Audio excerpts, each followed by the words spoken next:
Okay, so moving all the bedding out of the way reveals the platform. This is pretty much, it's just a piece of plywood. And then what I did is I added like supports all the way around.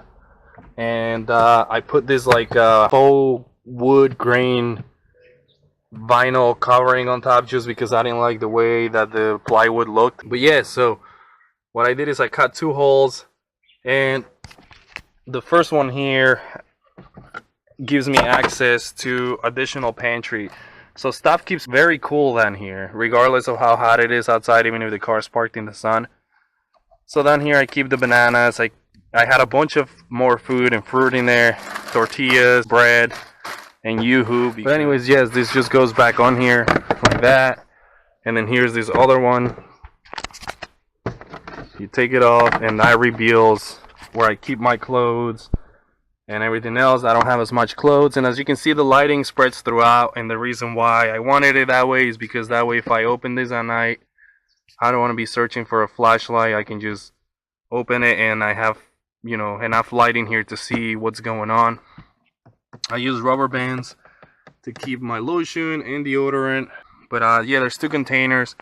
One of them has my white beaters and stuff like that, and then the other one has like pants and socks, and this guy right here. So I pull this stuff out, and then here is where I kept my bacon, where I kept cheese and yogurt, ice cream, whatever else. This thing is freaking amazing. All I had to do is pretty much stop at a Wawa or a Sheetz or Turkey Hill and then just get a cup with ice.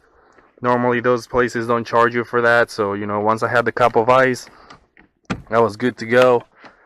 But let me show you how this thing is built in here. So pretty much I have these little brackets that I already had from when I was building my trailer, and this is what keeps things from moving. I mean, these little things are awesome. You just pull it up, move it over, and then, you know, it lets go of the platform. Then I can remove this entire thing.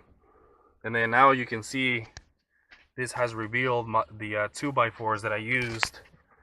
And these 2x4s are the only things that are bolted to the car, but they are bolted to the existing holes of where the seat, the passenger seat, normally goes. So I can take these off easily and then put the passenger seat back on, and then that's it. It's back to a normal sedan, a normal 2010 Corolla. Now I also went to the Restore, and I got myself a 1x1 tile. The reason why I got it is because at one point I cooked on here and it kind of created a burn mark. You can kind of see it here.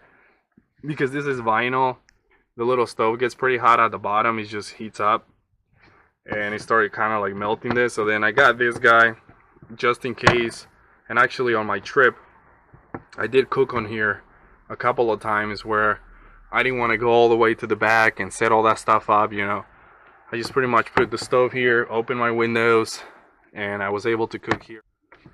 So in terms of bathroom, I am lucky that I'm a guy, so if I need to go for number 1, I just can't just pretty much go anywhere. But for number 2s, I normally went to rest stops or, you know, Wawas or Sheetz or stuff like that. And if there really was nothing around, like when I was up in upstate New York and upstate Pennsylvania, then I just went in the woods. I mean, it is what it is. I mean, it's part of camping, right? It was part of the experience. So I would go in the woods. However, I did think about the fact that maybe sometimes even the woods are not a viable option. I thought, if the woods are not a viable option, what am I gonna do? So I'll show you what I came up with. So I came up with this little system here, and I didn't test it because, again, I didn't have to. But if I take these things out, this leaves me this hole. I take everything out pretty much. And then what I came up with is I came up with these little guys here. So as you can see, this is just those like floaties or whatever. And pretty much what I would do, I figure what I would do if I had to, is I would lay these on here. One like that.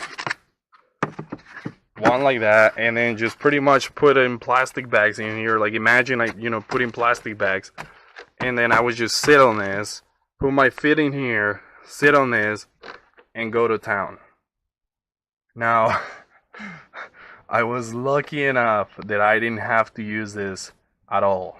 And I am hoping I never have to use this at all, because I just don't like the idea of going in the bathroom, especially number 2, in my car.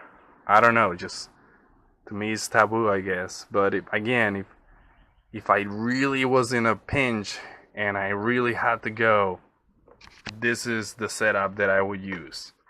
So that's why these guys are here. They just get tucked in here on the side, because you never know. I mean, now here on the front, I also have some storage. Normally what I throw in there is just my hoodies and stuff like that. I have another pair of shoes. But I mean, yeah, I have my fluffy, as hikers call it. I think they call it fluffy, which is pretty much just a jacket, like a backpacking jacket. And that's pretty much it for this. Okay, so there it is. There is the 100 amp hour battery. It pretty much sits right behind the front seat, and it's not bolted down, it's not strapped down. However, because I'm 6'1", I push my seat as far as it goes in the back, which pretty much keeps it pretty tight in there. I mean, that thing did not move, and that thing is heavy also. It's 100 amp hours of power right there. As you can see, this guy, I don't know if you can see this thing, but see, this thing is also not bolted. The battery holder and all that stuff is not bolted. So again, everything can come off, and then my Corolla goes back to just being a regular boring Corolla.